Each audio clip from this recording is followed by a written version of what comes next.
Olá, bem-vindos a mais uma análise aprofundada aqui com a gente. Olá? Hoje vamos investigar uma condição cardíaca que, olha, intriga pela sua dualidade. É relativamente comum, sabe? Afeta tipo 1 em cada 500 adultos por aí. É bastante gente, né? Pois é, mas ao mesmo tempo é super complexa, muito heterogênea. Estamos falando da cardiomiopatia hipertrófica, a CMH. Isso. E é doença cardíaca causada por um único gene, monogênica que chamamos, mais frequente que existe. Ela impacta pessoas no mundo todo, não importa idade, etnia, gênero. Tema, assim, fascinante e que não para de evoluir, né? Com certeza. E para guiar nossa conversa hoje, a gente está com uma revisão assim super completa e atualizada. Saiu no New England Journal of Medicine agora, 30 de agosto de 2025, e é assinada por uma sumidade no assunto, né? Eugene Braunwald. Exato. Então, nossa missão aqui é destrinchar o essencial sobre a CMH a partir dessa fonte. O que ela é, exatamente, quais são as bases genéticas, como os médicos fazem o diagnóstico. E os riscos também, né?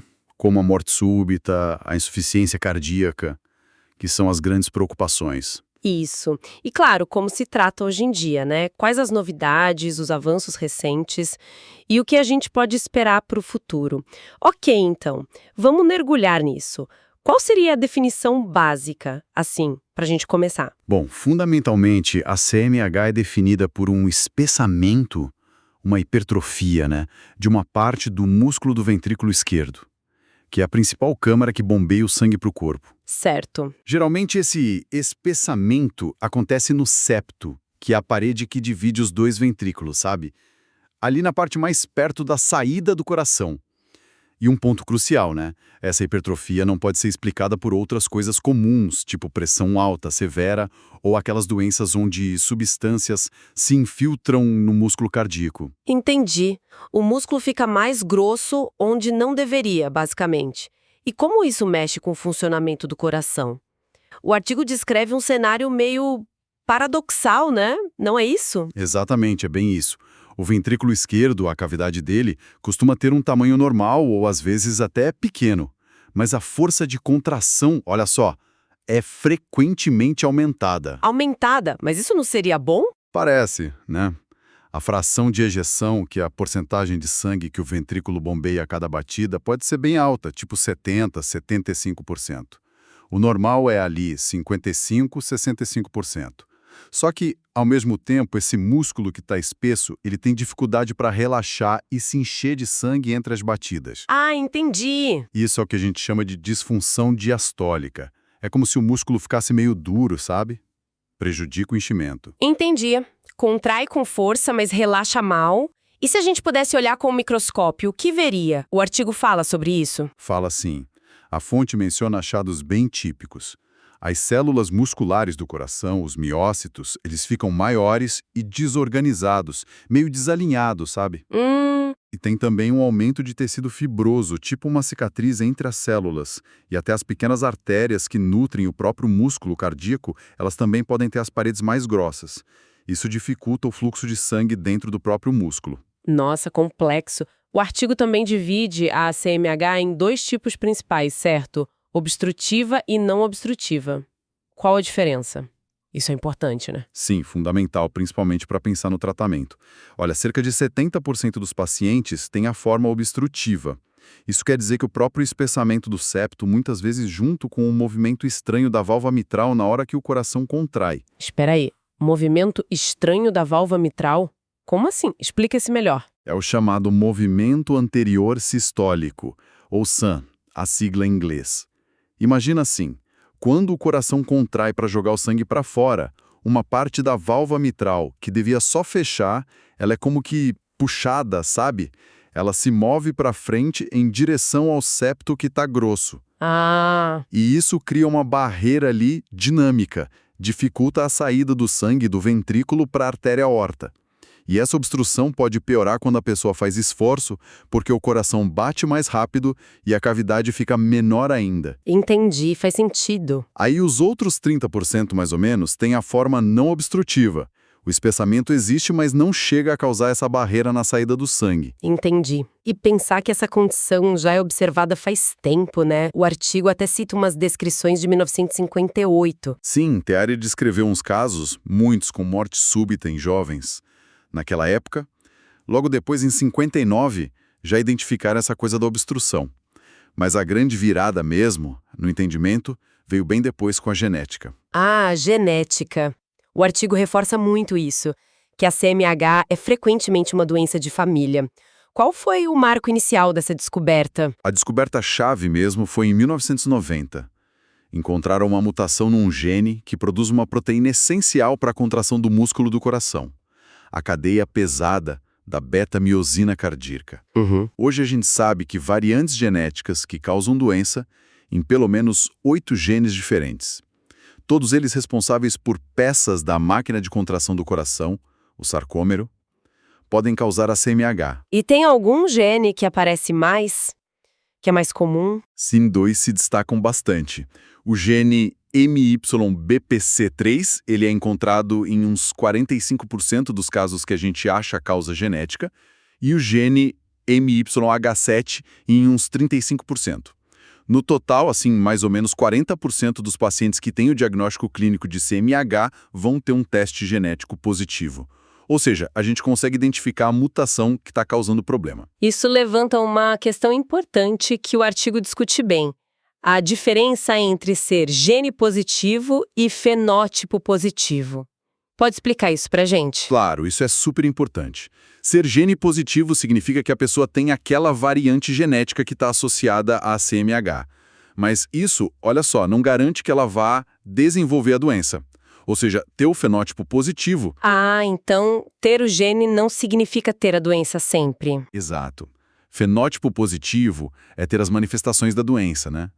O espessamento do coração que a gente vê nos exames, ou os sintomas. E ter o gene não quer dizer obrigatoriamente ter o fenótipo. E por que isso acontece? Depende de fatores como a penetrância do gene, que é a probabilidade de quem tem o gene manifestar a doença, sabe? E a expressividade, que é a intensidade com que a doença aparece. E essas duas coisas podem variar muito. Entendi. Mas quem é gene positivo, mesmo sem sinal nenhum da doença, precisa de acompanhamento regular, porque o risco existe, né? E geralmente quem é gene positivo e já tem um fenótipo positivo costuma ter uma doença que começa mais cedo e às vezes é mais severa. Daí a importância do teste genético que o artigo recomenda, né? Não só para o paciente, mas para a família toda. Precisamente. A recomendação é fazer um histórico familiar bem detalhado e oferecer o teste genético, geralmente um painel que olha vários genes para o paciente que já tem o diagnóstico.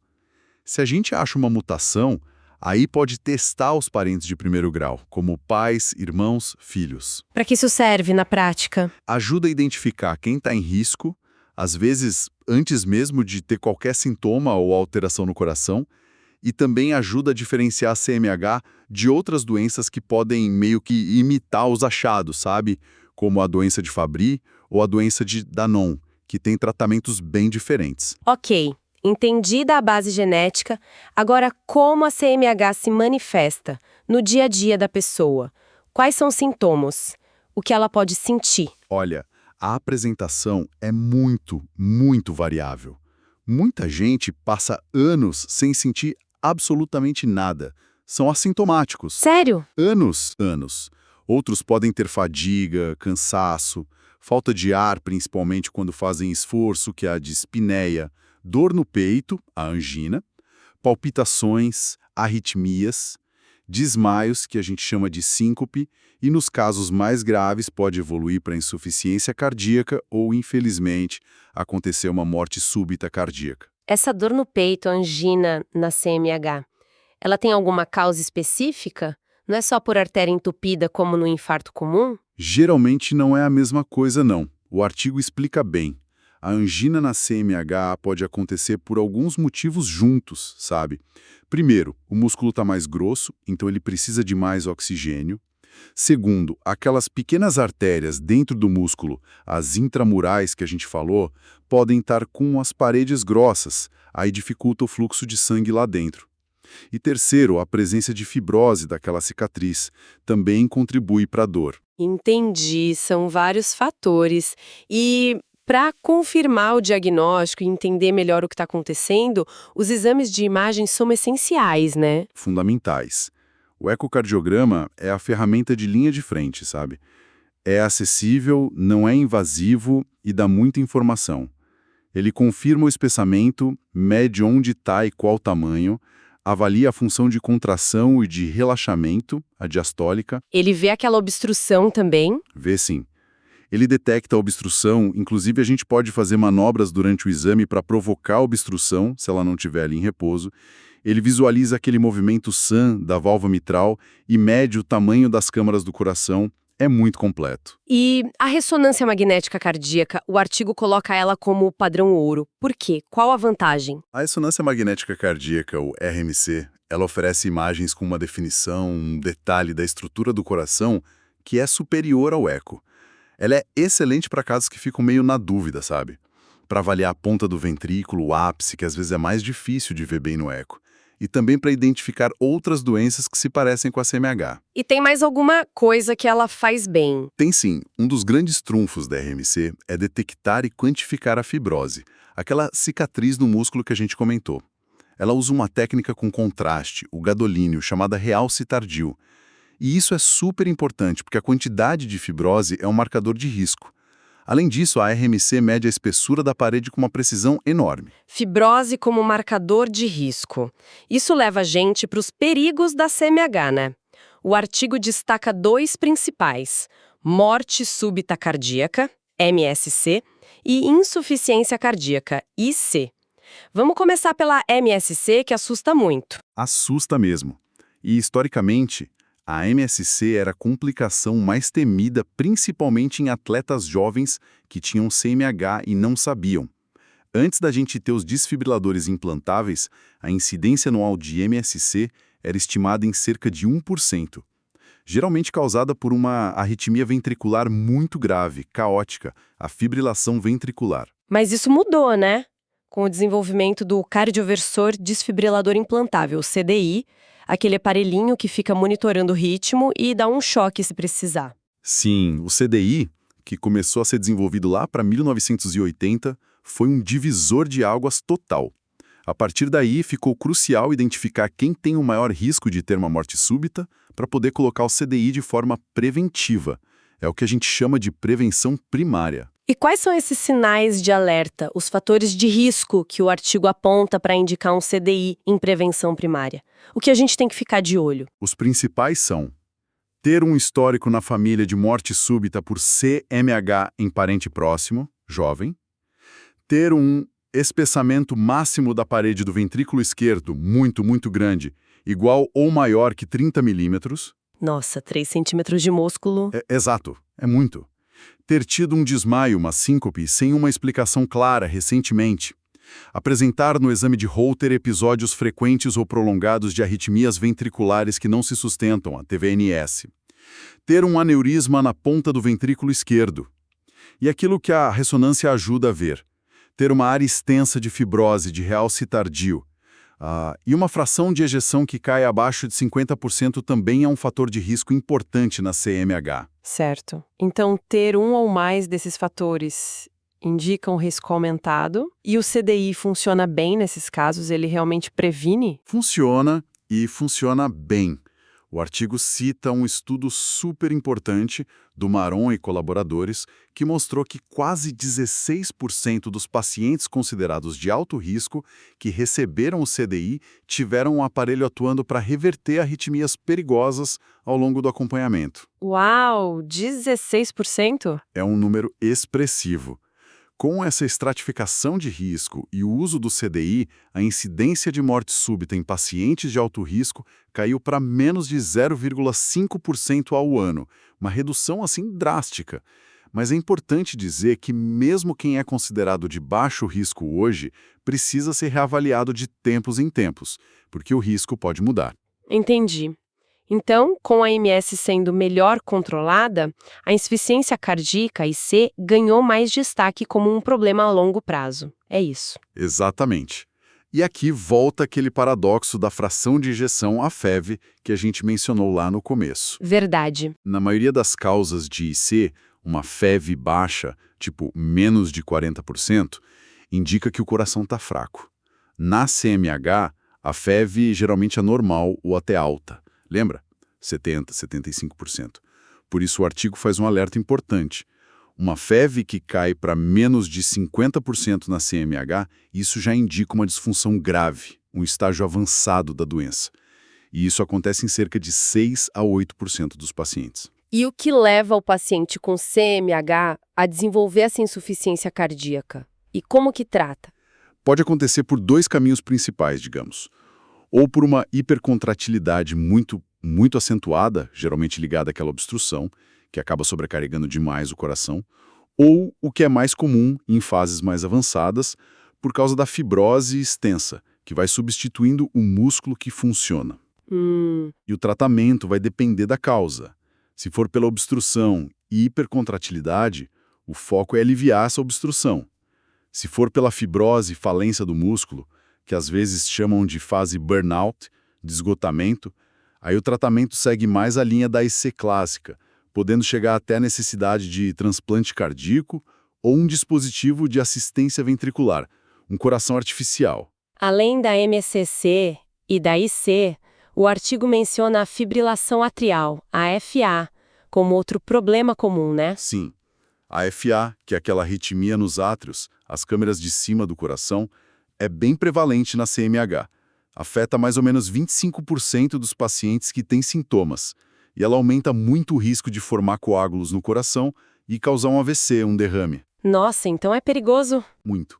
Por isso, a anticoagulação, usar remédio para afinar o sangue, é essencial e tem que ser iniciada rapidinho nesses pacientes.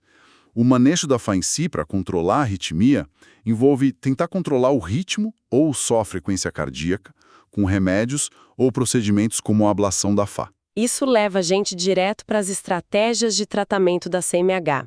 Como o artigo organiza essa abordagem? Principalmente para a forma obstrutiva, que você disse que é a mais comum. Para a CMH obstrutiva que causa sintomas, a abordagem é tipo uma escadinha. A primeira linha de tratamento, com remédios que a gente usa há décadas, são os beta-bloqueadores. Eles ajudam a diminuir a frequência cardíaca e a força de contração, e isso alivia sintomas como dor no peito, falta de ar. Ok, primeira linha. E se não funcionar? Se não forem suficientes, ou se a pessoa não tolerar bem, a gente pode usar os bloqueadores dos canais de cálcio, específicos o verapamil ou o diltiazem, ou adicionar um antiarrítmico chamado disopiramida. Certo. Mas esses remédios, vamos dizer, clássicos, eles resolvem o problema de base da doença ou só aliviam? Olha, eles aliviam os sintomas, o que já é muito importante para a qualidade de vida, né? Mas eles não modificam a progressão da doença em si. Não diminuem a hipertrofia, nem resolvem a obstrução de forma fundamental. E é exatamente aqui que entra a grande novidade que o artigo destaca. Ah, os tais inibidores da miosina cardíaca. É isso. Exatamente. Isso sim é uma mudança de paradigma. Pela primeira vez, a gente tem medicamentos que atuam direto na causa molecular daquela contração exagerada na CMH. Como eles funcionam exatamente? Eles agem na miosina, que é a proteína motor lá do sarcômero, lembra? Eles reduzem o número excessivo de pontes que ela forma com outra proteína, a actina. Com isso, diminui a força de contração exagerada e também o gasto de energia do coração. É como se eles atacassem a raiz do problema na forma obstrutiva. Fascinante. E na prática, como isso se traduz? Quais foram os resultados dos estudos? O primeiro dessa classe que foi aprovado foi o Mavacantem. Estudos grandes como o Explorer-HCM mostraram uma melhora significativa na capacidade de exercício dos pacientes, nos sintomas medidos por aquela classe funcional NYHA e uma redução bem importante do gradiente de obstrução. E teve mais algum estudo importante? Teve o Valor-HCM, que foi bem específico. Ele mostrou que o Mavacantem reduziu drasticamente a necessidade de mandar o paciente para cirurgia ou para ablação septal, mesmo naqueles que já tinham essa indicação formal. Um efeito colateral possível, embora não seja super comum, aconteceu em uns 4 a 5% nos estudos, é uma redução excessiva da força de contração, A fração de ejeção pode cair abaixo de 50%. Ah, então tem que monitorar. Exatamente. Precisa de um monitoramento regular com ecocardiograma, principalmente no começo do tratamento, para ajustar a dose se necessário. Tem outro inibidor também, o aficamten, que tem um perfil um pouquinho diferente, uma meia-vida mais curta, que também mostrou resultados positivos bem parecidos em estudos como o SEQUOIA-HCM, e está em análise para aprovação agora. Então, esses inibidores da miosina se tornam uma opção importante antes de pensar em procedimentos mais invasivos, como cirurgia? Ou bloqueador de cálcio. Eles podem adiar ou até mesmo evitar a necessidade da terapia de redução septal, a TRS, em muitos casos. Mas é importante dizer, né? Nem todo mundo responde completamente, ainda tem gente que vai precisar da TRS. E quando os medicamentos, mesmo esses novos, não são suficientes? Se o paciente continua muito sintomático naquela classe funcional 3 ou 4 que os médicos falam, qual é o próximo passo? Aí entra a terapia de redução septal, a TRS. O objetivo é diminuir fisicamente o tamanho daquele septo grosso para aliviar a obstrução. E tem duas técnicas principais para fazer isso. Quais são elas? A primeira é a miectomia cirúrgica. É uma cirurgia de coração aberto mesmo, onde o cirurgião vai lá e remove o excesso de músculo do septo. É considerada o padrão ouro, o melhor tratamento, especialmente em hospitais que tenham experiência nisso. E uma vantagem é que permite também corrigir problemas na válvula mitral na mesma cirurgia se precisar. E a segunda opção? Você falou que eram duas. A segunda opção, que é menos invasiva, é a ablação septal com álcool. Ablação com álcool. Como funciona isso? Parece estranho. O nome assusta um pouco, né? Mas funciona assim. Por cateterismo, a gente identifica um raminho bem pequeno da artéria coronariana que irriga justamente aquela parte mais grossa do septo que está causando a obstrução. Aí injeta uma quantidade bem pequena de álcool absoluto nesse raminho. E o que o álcool faz? Naquela região diminui de tamanho e isso reduz a obstrução. É uma alternativa boa para pacientes mais idosos ou que têm muitas outras doenças, ou quando não tem uma equipe cirúrgica com experiência em miectomia por perto. Tem algum risco maior com essa técnica? Um risco um pouco maior com a ablação é a necessidade de colocar um marca-passo definitivo depois, porque pode afetar o sistema elétrico do coração ali perto. Entendi. E os resultados dessas terapias invasivas, da cirurgia e da ablação, são bons a longo prazo? São sim. O artigo menciona dados de um registro grande, o SHARE, que mostram que as duas técnicas são eficazes para aliviar a obstrução e melhorar os sintomas, e a mortalidade é baixa. A miectomia talvez tenha uma taxa um pouquinho menor de precisar de uma nova intervenção no futuro. Falamos bastante da forma obstrutiva. E a CMH não obstrutiva? Como é o tratamento dela, já que não tem essa obstrução para aliviar? É mais difícil. O manejo dos sintomas na forma não obstrutiva é historicamente mais desafiador. A gente usa beta-bloqueadores e bloqueadores de cálcio também para tentar ajudar no relaxamento do coração naquela disfunção diastólica e para controlar a frequência cardíaca. Diuréticos podem ser usados, mas com muito cuidado, para aliviar a congestão, o inchaço. Mas as opções eram mais limitadas. E tem novidade aí também, ou só para forma obstrutiva? Tem novidade sim. Os próprios inibidores da miosina, o mavacamten e o aficamten, também estão sendo estudados para forma não obstrutiva. Já tem resultados de fase 3 saindo ou em análise. A ideia é que aquela hipercontratilidade e o gasto de energia excessivo também podem contribuir para os sintomas, mesmo sem ter obstrução mecânica. Interessante. E além deles? Além deles, tem outras abordagens em teste. Moduladores do metabolismo do coração, como o ninerafaxtat, e até inibidores de SGLT, como a sotagliflozina, que é uma classe de remédio usada para diabetes e para insuficiência cardíaca comum.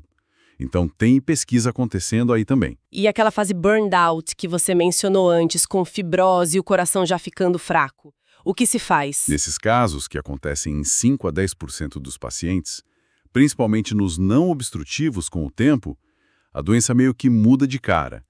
Evolui para uma fase de dilatação, de disfunção sistólica, parecida com uma insuficiência cardíaca comum.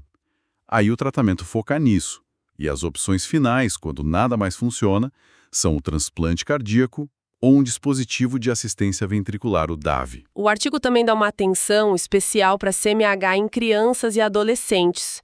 Quais são os pontos principais aí? É diferente? A CMH nessa idade também traz riscos importantes de morte súbita, de disfunção do ventrículo, de insuficiência cardíaca.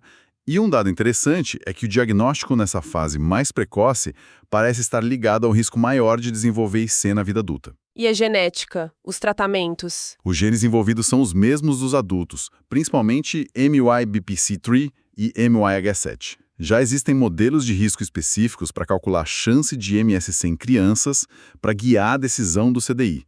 O implante do CDI nelas é mais desafiador, tem mais complicação.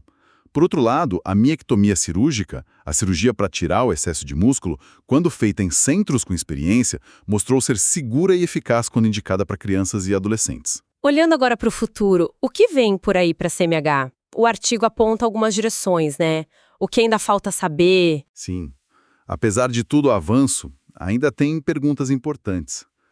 Qual o efeito a longo prazo desses inibidores da miosina? Será que eles poderiam talvez prevenir a progressão da doença se a gente usasse eles mais cedo? Talvez até em pessoas que só têm o gene, mas ainda não têm a doença manifesta, sabe? Aqueles gene positivo, fenótipo negativo. Seria incrível. Seria. A gente precisa entender melhor outros aspectos da doença também, como o metabolismo energético do coração, o papel da inflamação. Tem muita coisa para explorar ainda. E a tecnologia?